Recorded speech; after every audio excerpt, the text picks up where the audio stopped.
प्रभु यीशु मसीह के मधुर और मीठे नाम में आज दिनांक 8 मई दिन रविवार को हम आप सबका स्वागत करते हैं। आज के मनन के लिए जो वचन है वो लिया गया है दूसरा पतरस की पत्री उसका पहला अध्याय 4 पद।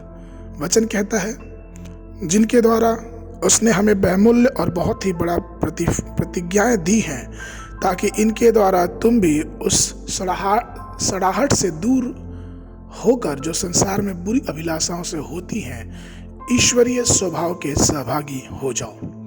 प्रभु में मेरे प्रिय लोगों, जहाँ कहीं भी पवित्र शास्त्र प्रतिज्ञाओं के बारे में वर्णन करता है, यह समान अर्थों में उनका उल्लेख करता है। यह सिर्फ साधारण नहीं है, लेकिन हमें और आपको इस बात को जानना है कि ये बहुत ही बहुमूल्य प्रतिज्ञाएं हैं। इन प्रतिज्ञाओं के महत्वता को हमको और आपको समझना है।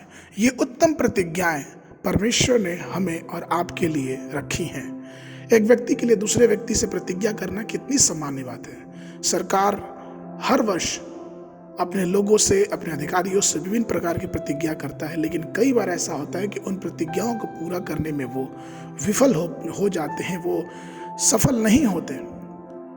आखिरकार वो मनुष्य हैं जिनकी श्वास उनके नथनों में है और उनके प्रतिज्ञाओं का कोई हिसाब नहीं। वो तो उसके समान है जो मैदान में फूलती घास है, और संध्या को उनकी प्रतिज्ञाओं के साथ वो भी नष्ट हो जाते हैं। जब हम और आप 100 रुपए का नोट देखते हैं तो उसमें भारतीय रिजर्व बैंक के गवर्नर का हस्ताक्षर रहता है, और वो ये प्रतिज्ञा करता है कि मैं ये राशि को फिर से भुगतान करने का वादा करता हूँ। हमने देखा है कई बार कई देशों में सरकारी घोषणाएं कुछ बहुत महत्वपूर्ण और मूल्य वर्ग की होती हैं, फिर भी समय आने पे वो महत्वहीन हो जाती हैं। कई बार हमने देखा है कि जिस परिस्थितियां में लोग एक दूसरे के ऊपर भरोसा जताते हैं, प्रतिज्ञा करते हैं, जब सही समय आता है तो प्रतिज्ञा वो भरोसा फिर सिर्फ बोल मात्र के हो जाते हैं।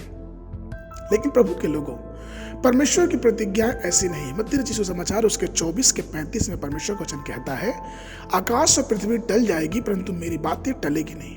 गिनती की पुस्तक उसके 23 और 19 पद में लिखा है, ईश्वर मनुष्य नहीं कि झूठ बोले, और ना वो आदमी है कि अपनी इच्छा बदले। क्या जो कुछ उसने कहा उसे ना करेगा? क्या वो वचन देकर उसे पूरा ना करेगा? तो प्रभु मेरे प्रिय लोगों, हमारा परमेश्वर ऐसा परमेश्वर है जो हम अपनी प्रतिज्ञाओं को दे के हमें हमारे जीवन में उस प्रतिज्ञाओं को पूरा भी करता है। यहोवा ने इब्राहिम को एक पुत्र दिया और देने से पहले उसने प्रतिज्ञा भी की। इसलिए तो इब्रानियों की पुस्तक उसका 11 और उसके 12 पद में कहता है कि इस कारण एक ही जन से जो मरा हुआ सा था, आकाश के तारे और समुद्र के तीर की बालू की नाई अनगिनत वंश उत्पन्न हुए। अर्थात ये इस कारण हो पाया क्योंकि इब्राहिम के जीवन में परमेश्वर की प्रतिज्ञाएं बहुमूल्य थी। परमेश्वर के प्रिय लोगों, यदि यहोवा ने अपने वचन को दिया है तो आप उसे दृढ़ता से थामे रहें। देर होने पर निराश न करे, पूर्ण विश्वास करें और धैर्य रखें, क्योंकि सब काम परमेश्वर अपने पूर्ण समय पे करेगा। परमेश्वर के समय में सारे काम घटित होंगे और पूरे होंगे, क्योंकि उसकी प्रतिज्ञाएं कभी भी विफल नहीं जाती हैं। परमेश्वर आप सबको आशीष दे, इसलिए आइए हम परमेश्वर के वचनों को थामे रहें, उसकी प्रतिज्ञाओं को थामे रखें, क्योंकि वो एक दिन उन सब प्रतिज्ञाओं को पूरा जरूर करेगा। आज के मनन के लिए जो पद है वो लिया गया है दूसरा कुरिन्थियों की पत्री उसका पहला अध्याय उसका 20 पद। वचन कहता है, क्योंकि परमेश्वर की जितनी प्रतिज्ञाएं हैं वे सब उसी में हाँ के साथ है, इसलिए उसके द्वारा आमीन भी हुई कि हमारे द्वारा परमेश्वर की महिमा हो। बाइबल अध्ययन के लिए सुबह के समय दूसरा राजा की पुस्तक उसका 4 और 6, 4 और 5 और 6 अध्याय। संध्या के समय लूका रचित सुसमाचार उसका 36 पद से लेके 53 पद तक। परमेश्वर आप सबको आशीष देवे।